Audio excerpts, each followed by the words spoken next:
무디의 예화 가운데 이런 이야기가 있습니다. 포수가 3마리의 오리를 향해서 쏘았습니다. 한 마리는 정통으로 맞고 땅에 떨어져 죽었습니다. 또 한 마리는 날개축지를 맞고 떨어져서 겨우 살아서 도망을 갔습니다. 3번째 오리는 맞지 않고 멀리 날아가 버렸습니다. 이 3마리 오리 가운데 포수는 어느 오리를 끝까지 쫓아가겠는가 라고 하는 이야기입니다. 이미 죽은 것은 쫓아가지 않아도 포수의 밥입니다. 그리고 멀리 날아간 오리는 따라갈 수가 없습니다. 문제는 2번째 오리입니다. 날개축지를 맞고 죽은 것도 아니고 산 것도 아니고 비실거리면서 도망가고 있는 그 오리를 포수는 끝까지 잡으려고 쫓아가고 있다는 거예요. 우리의 신앙도 이와 같다고 하는 말입니다. 여러분, 불신자나 믿지 않는 자들은 이미 죽은 오리와 같습니다. 이것은 이미 마귀의 밥입니다. 그리고 하나님 편에 서서 하나님과 함께 멀리 날아간 그 오리는 따라갈 수가 없는 믿음의 사람이에요. 문제는 2번째입니다.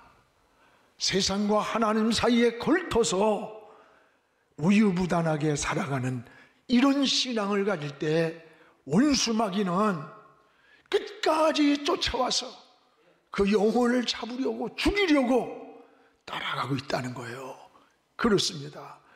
여러분, 우리 믿음 생활에 오히려 걸터 있고 우유부단할 때 시험이 많아요. 마귀의 역사가 많아요. 오히려 엉키는 문제가 더 많다는 것을 잊지 말아야 합니다. 오늘 사랑하는 여러분들은 이 3종류의 신앙 속에서 어떤 모습이라고 생각이 됩니까? 오늘 말씀은 이 모범적인 안디옥 교회가 나옵니다. 안디옥 교회는 아주 모델적인 교회였고, 당시에 바울과 바나바를 처음으로 이방 세계를 향해 선교사로 파송한 가장 우리가 본받을 만한 이런 교회의 모습을 볼 수가 있습니다. 무엇보다 이 안디옥 교회는 3가지의 특징이 있습니다. 그 하나는 협력이 잘 되는 이런 은혜의 공동체였습니다. 우리 한번 1절을 같이 한번 읽겠습니다. 안디옥 교회의 선지자들과 교사들이 있으니 곧 바나바와 니게르라 하는 시몬과 구레네 사람 루기오와 분봉왕 헤롯의 젖동생 마나엔과 및 사울이라.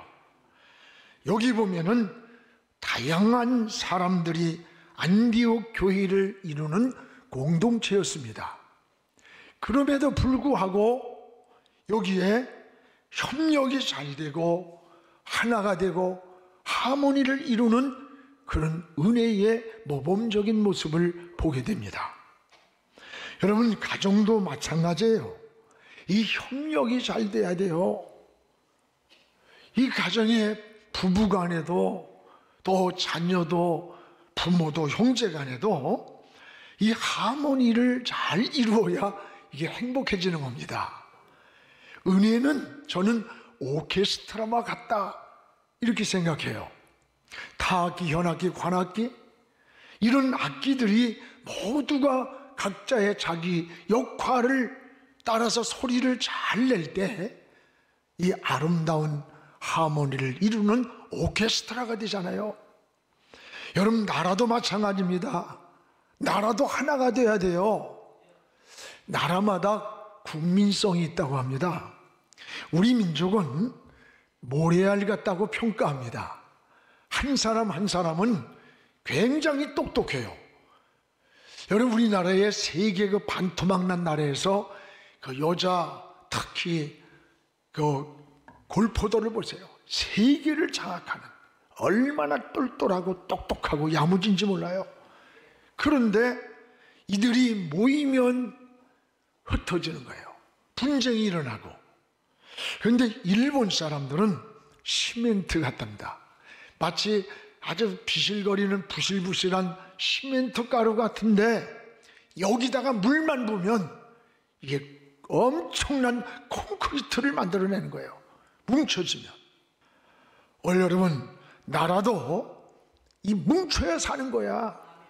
이승만 박사가 한 이야기가 있잖아요. 국민 여러분, 우리가 뭉치면 살고 흩어지면 죽습니다. 맞습니다.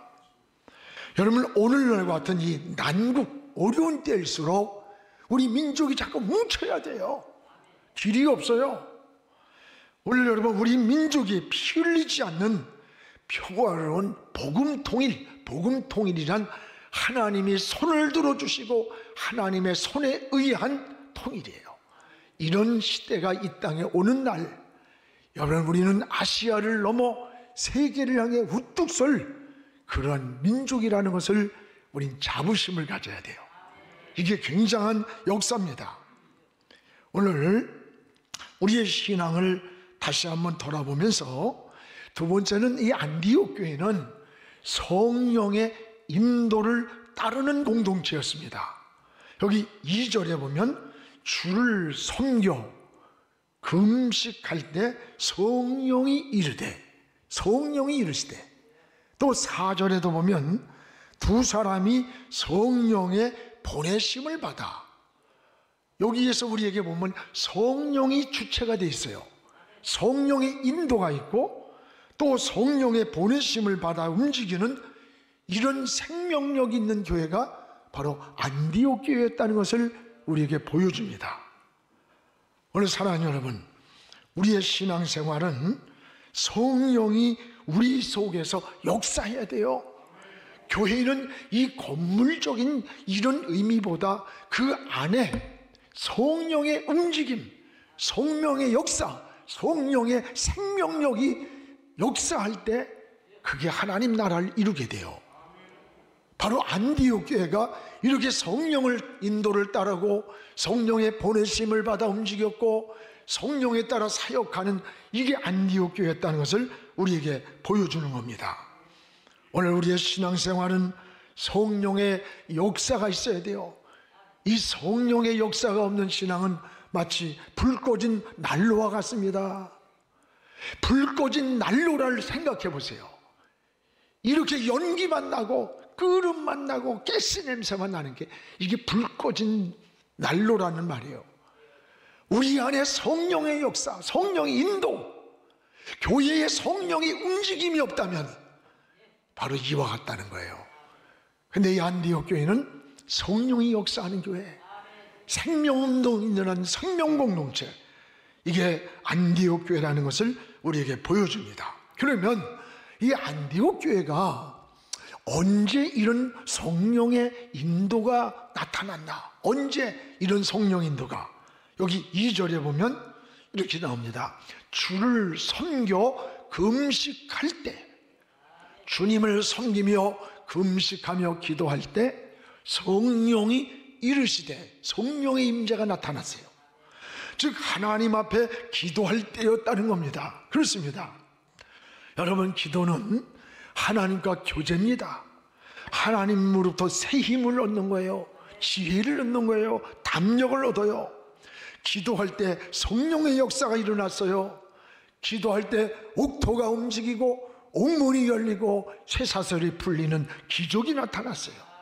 계시록 8장에는 성도들이 기도하던 그때에 제단 곁에 천사가 서가지고 성도들의 기도를 다 금향로에 담아서 저 하나님의 보좌로 올리고 있다는 거예요.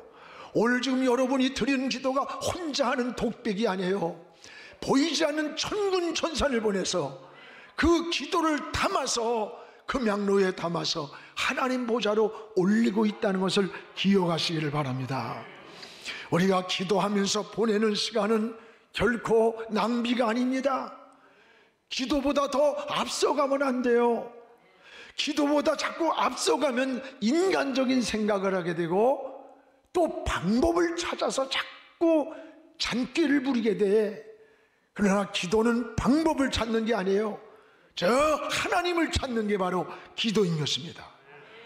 오늘 사랑하는 여러분, 이게 안디옥 교회는 성령의 역사가 금식하며 기도하는 가운데 일어났다는 사실이에요. 또한 안디옥 교회는 또 하나는 선교 중심한 공동체입니다. 오늘 3절을 다시 보겠습니다. 이에 금식하며 기도하고 두 사람에게 안수하여 보내니라. 여기 두 사람이 누굽니까? 당시에 바울과 바나바예요. 이들을 안수해서 최초로 이방 세계를 향해 선교로 보낸 거예요. 그래서 바울이 최초 1차 전도 여행의 출발지가 어디냐? 바로 이 안디옥 교회입니다. 안디옥 교회에서 출발을 해서 열방을 향한 선교의 허브, 선교의 전체 기제가 어디냐? 바로 이 안디옥 교회예요. 여기서 하나님의 역사가 출발되며 선교 역사가 이루어졌던 겁니다. 사랑하는 여러분, 선교 많이 하는 교회가 복을 받습니다. 우리나라가 선교 올해에 137주년이에요. 137년 전에 우리나라는 미개한 나라예요. 우매한 나라였고 가난했고 질병과 전염병이 우글우글하던 그때에 어디에선가 복음을 전해줄 선교사들이 들어와서 우리에게 복음을 전해준 거예요. 그 씨가 떨어져서 일천만의 기독교인이 되었고 저와 여러분이 하나님의 자녀가 되는 구원의 축복을 누린 겁니다. 누군가 전해주는 자가 있었기 때문입니다. 여러분, 우린 선교는 현장으로 가는 자가 있어야 돼요. 또 하나는 반드시 가는 자를 보내줘야 합니다. 가는 자와 보내주는 자. 선교 현장은 외로운 거예요. 마치 영적 전쟁과 같아요. 전쟁터에 가는데 실탄 주지 않고 어떻게 전쟁을 이길 수가 있겠습니까? 그래서 여러분, 우리가 내가 여유가 있고 남아서 무슨 선교를 하고 구제를 하고 그런 거 아니에요. 우리가 쓸 것을 좀 덜 쓰고 주님의 이름으로 베푸는 것, 이게 선교입니다. 이런 손길을 하나님이 기뻐하시고 축복하시는 거예요. 전에 말씀드린 적이 있습니다. 아프리카 선교사가 자녀하고 왔는데 안대를 대고 있어요. 왜 그러냐고 이렇게 했더니 선교사가 딸을 끌어안고 우는 거예요. 그리고 사연을 이야기합니다. 이 아이가 학교를 갔는데 아이들이 손발을 묶어놓고 너는 왜 눈동자가 우리와 색깔이 다르니? 너는 왜 머리카락이 우리하고 다르니? 그러면서 눈에다가 못을 박았다는 거예요. 피가 엉켜가지고 울면서 집에 온 거예요. 이 아이를 병원에서 치료시키고 돌아와서 울면서 이런 인간들에게 우리가 무슨 선교를 하느냐, 돌아가자. 고국으로 돌아가자고 가방을 막 싸는데 이 어린아이가 아빠 다리를 붙잡으면서 아빠 안 돼요, 돌아가면 안 돼요. 저들이 예수님의 사랑을 알았더라면 이런 짓을 했겠습니까? 나도 커서 아빠처럼 예수님의 사랑을 모르는 저들에게 예수님의 사랑을 전하는 선교사가 될래요. 아빠 가면 안 돼요. 그래서 그날 밤새도록 식구들이 끌어안고 울면서 쌌던 보따리를 풀었다고 하는 참 가슴 찡한 얘기를 들으면서 함께 눈물을 흘렸던 일이 있어요. 여러분, 가는 자가 있으면 그것을 보내주는 자가 있어야 돼. 영적 전쟁터에 실탄을 제공하는 게 우리의 신앙이라는 것을 잊지 않기를 바랍니다. 우리 교회에서 한 가정이 국내 해외 선교하는 가정도 있고 또 우리 목장 헌금이 다 가정으로 돌아가서 헌금을 해요. 너무 고맙습니다. 여러분, 하나님이 얼마나 기뻐하겠어요. 그러나 우리가 이제 어려운 시대일수록 우리의 손길이 필요한 것이 더 많아지는 거예요.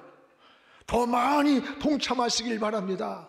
여러분이 쓸 것을 조금만 더 전략해서 어딘가 목말라 있고 전쟁터에 실탄을 보내는 것처럼 선교사를 보내고 한국교회가 코로나로 해서 만국에 무너지는다는데 거기에 우리가 조그만 힘이라도 함께 보태겠다. 이게 그리스도인의 성숙이에요. 이게 구원받은 은혜를 아는 자의 삶이 아니겠어요? 앞으로 우리가 수백 교회 더 선교를 향해 확장해 나가는 우리 영안교회가 되기를 주의 이름으로 축원합니다. 또 하나, 이 안디옥 교회는 이런 놀라운 은혜가 있는 동시에 그 선교 사역 가운데 은혜가 있는 곳에 항상 마귀의 역사도 있다고 하는 것을 잊지 말아야 돼요. 오늘 여기 8절을 우리 같이 한번 읽겠습니다. 이 마술사 엘루마는 이름을 번역하면 마술사라, 그들을 데려가요 총독으로 믿지 못하게 힘쓰니, 바울이 지금 뜨겁게 이 총독에게 복음을 전할 때 이 총독이 복음을 받아들이는 거예요. 근데 그 옆에 있던 마술사 엘루마라는 요즘 말 무속인이에요. 그 총독이 복음을 받아들이는 것을 자꾸 가로막으면서 믿지 못하게 방해를 하는 거예요. 방해. 오늘 여러분, 하나님의 은혜가 역사하는 곳에는 또 마귀의 역사도 있다는 것을 잊지 않아야 됩니다. 이 마술사 엘루마처럼 이 점쟁이, 운명철학원, 무슨 무당, 이건요, 이게 내적으로 귀신에게 사로잡힌 자들이에요. 그래서 여러분이 장난으로라도 무슨 운명철학원에 가서 뭘 보고 무당한테 또 점쟁이한테 점을 보고 토종비결 보고 사주 가지고 따지고 그런 짓 하지 말어. 이건 마귀에게 속는 거예요. 속는 거. 나는 지금까지 결혼하면서 사주도 안 보냈어. 달라는데 안 줬어. 그냥. 그래도 40몇 년 넘도록 지금까지 살고 있잖아. 오늘 여러분, 우리가 이런 무속적인 것에 매이면 안 돼요. 이건 마귀에게 속는다는 것도 알아야 돼요. 여러분, 이것은 지금도 원수마귀는 영적 교제, 복음의 방해를 하고 있는 거예요. 그래서 성경이 이들을 이간자, 파괴자라고 하는 겁니다. 원수마귀는 5가지를 우리 신앙생활에서 방해합니다. 하나는 은혜를 방해합니다. 기도를 방해합니다. 전도를 방해합니다. 예배를 방해하고 충성과 봉사를 방해하는 거예요. 이런 원수마귀와 타협하지 않기를 바랍니다. 오늘 여러분, 교회가 왜 무너지는 줄 알아요? 다른 거 없어요. 세상과 자꾸 타협하기 때문에 그래. 우리가 타협할 때 우린 세상 풍조에 밀려가게 되는 거예요. 우린 타협을 거절해야 돼요. 아, 주일날 오다를 준다는 거야. 그러니까 주일날 갈등이 오기 시작하는 거예요. 여러분, 그리고 적당히 타협하지만 그런다고 그 오다가 오느냐? 아닙니다. 여러분, 직장에서 이런 일들이 얼마나 많아요.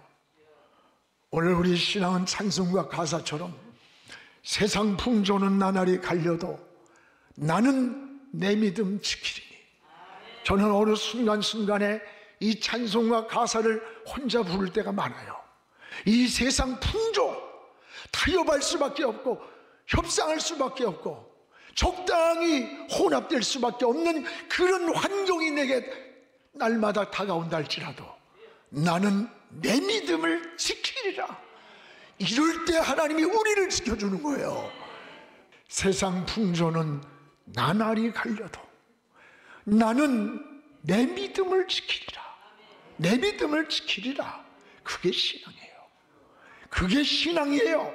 그게 사명이에요. 그게 믿음이에요. 오늘 우리의 신앙을 다시 한번 지켜나가기를 주의 이름으로 축원합니다. 오늘 여기 10절에 이 복음을 가로막는 자들의 정체성이 나와요. 이 정체성이 어떤 모습인가를 보세요. 우리 10절을 한번 읽어봅시다. 이르된 모든 거짓과 악행이 가득한 자요, 마귀의 자식이요, 모든 의의 원수요, 주의 바른 길을 굽게 하기를 그치지 하겠느냐. 바울은 이 거짓자들의 정체를 4가지로 지적을 하는 겁니다. 하나는 거짓과 악행이 가득한 자다. 2번째는 마귀의 너희는 자식이다. 3번째는 의의 원수다. 4번째는 주의 길을 구부러뜨리는 자다.